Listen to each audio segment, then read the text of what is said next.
Nacho from TouchGEN.com. I'm here with Donald Mustard, creative director at chAIR Entertainment. We're here to pick his brain a little bit about Infinity Blade. This game looks amazing. So we just had you walk us through the game a little bit. I can tell you the scale is incredible. The graphics are incredible.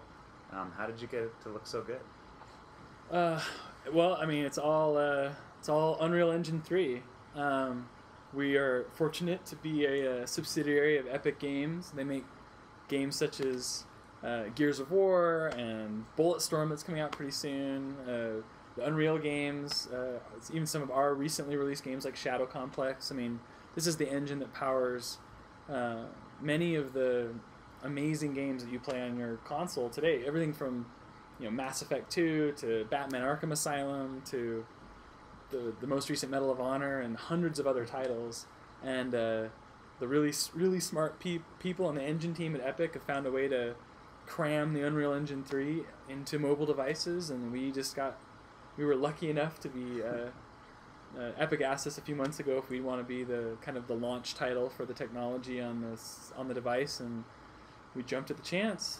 Well, so, I can tell you I'm excited that you did, because the game looks amazing.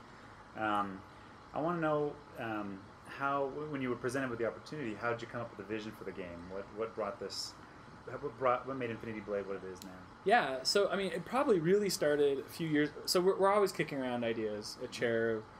I'm sure, just like all of you. I mean, the difference between me and you is I have a team, and we can sit around and go, "Hey, let's do something like this and make it happen," right? And when the motion controls started to come out a few years ago, like with the Wii and stuff like that, I'm sure, like many of you, our initial thought was, awesome, they're going to make like the ultimate, Star Wars lightsaber game for the Wiimote, and it's going to be amazing. And then we started kind of thinking, if we made a sword fighting game, what would that look like? What would that be like? And we talked about it a little bit, and, and we were busy making probably Shadow Complex at the time.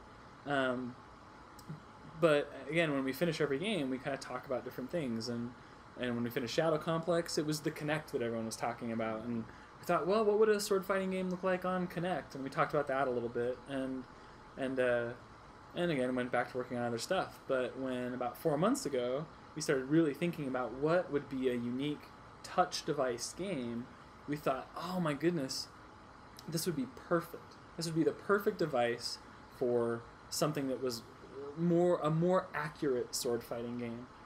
For me, I've played lots of beat 'em up, button mashing kind of sword fighting games over the years, but I've never played anything that really kind of felt like, I swing my sword and the guy's swinging his sword at me, and I can hit his sword away and then attack him. And we thought that would be a fun game mechanic. Guy's coming at me at some crazy angle, swiping him with his sword, and I can, with my finger, very accurately swipe against his sword swipe and knock it away. And we're like, that would be fun. That's the core of our game, and we kind of built everything around that. I think that's awesome, and it shows. I think even more what people don't get from the mechanic when I was looking at it is that even in motion, there's a translation between what you're doing and what you're doing on the screen. But here, you're actually on the screen against it, so I really think that's cool. Yeah. That you're able to bring that in. So a lot of questions we've been getting about the game, a lot of our TouchGeners, I guess, have been asking, is about exploration. They wanted to know if you can wander around the game like Epic Citadel. It looks like it's a more limited style. There is exploration, but you can't walk around freely. Why did you make that decision in the game? Well, that was a conscious decision. So for me, games always come down to the system you're designing them for, right? I mean, if we're making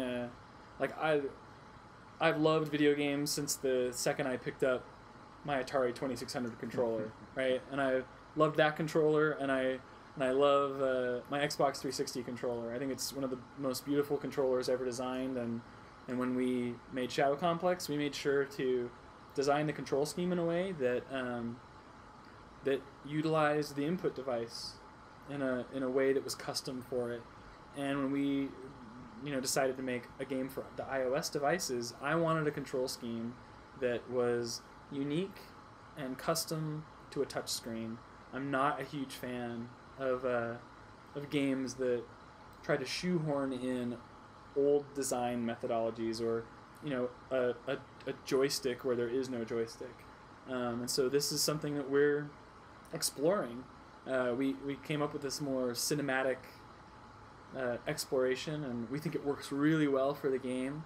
And we'll see if people like it or not. It's not your traditional look around and go wherever I want, but it's something new, and I think it's something that works well with this game, and it's up for you guys to decide if you like it or not, but we'll see. I think it's a great point to make, because it seems like in a lot of these first-person style games, you are fighting the controls often. That's what I think. So it'll be really interesting to sit down with it for a while and see how it works. So far, I can say I'm more than impressed. Yeah, again, it wouldn't work for every game, but we think it works for this style of game. So that's great. Well, along those lines, the other big question people ask is multiplayer. Do you have plans for multiplayer? What does that look like? Yeah, so making a game for iOS has been really, really cool. There's a lot fewer limitations than I thought that we'd run into, and a lot of opportunity that we're excited for. And I think one of the really cool things about an iOS game is how easy they are to update.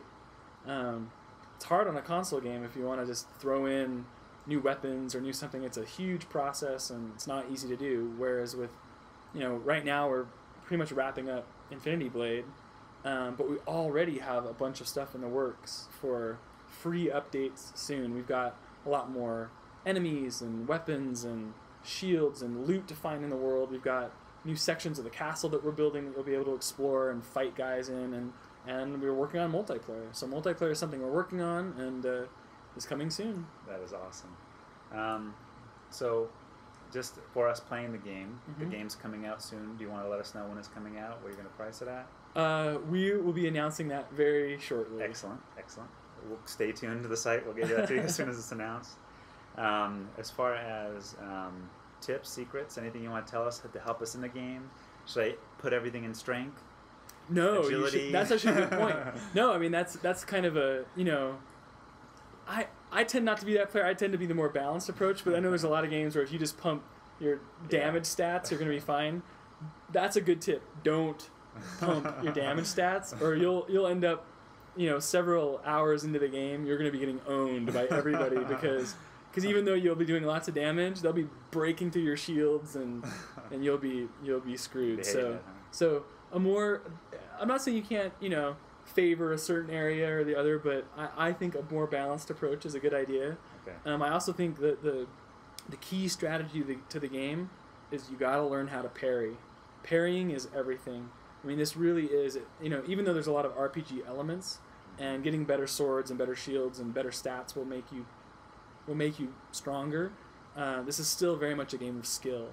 And so you've got to learn how to parry. Dodging and blocking are very effective, but at the end of the day, the people that are the best at this game, the people that are really able to take down the God King, will be those that learn how to read attacks and parry them away.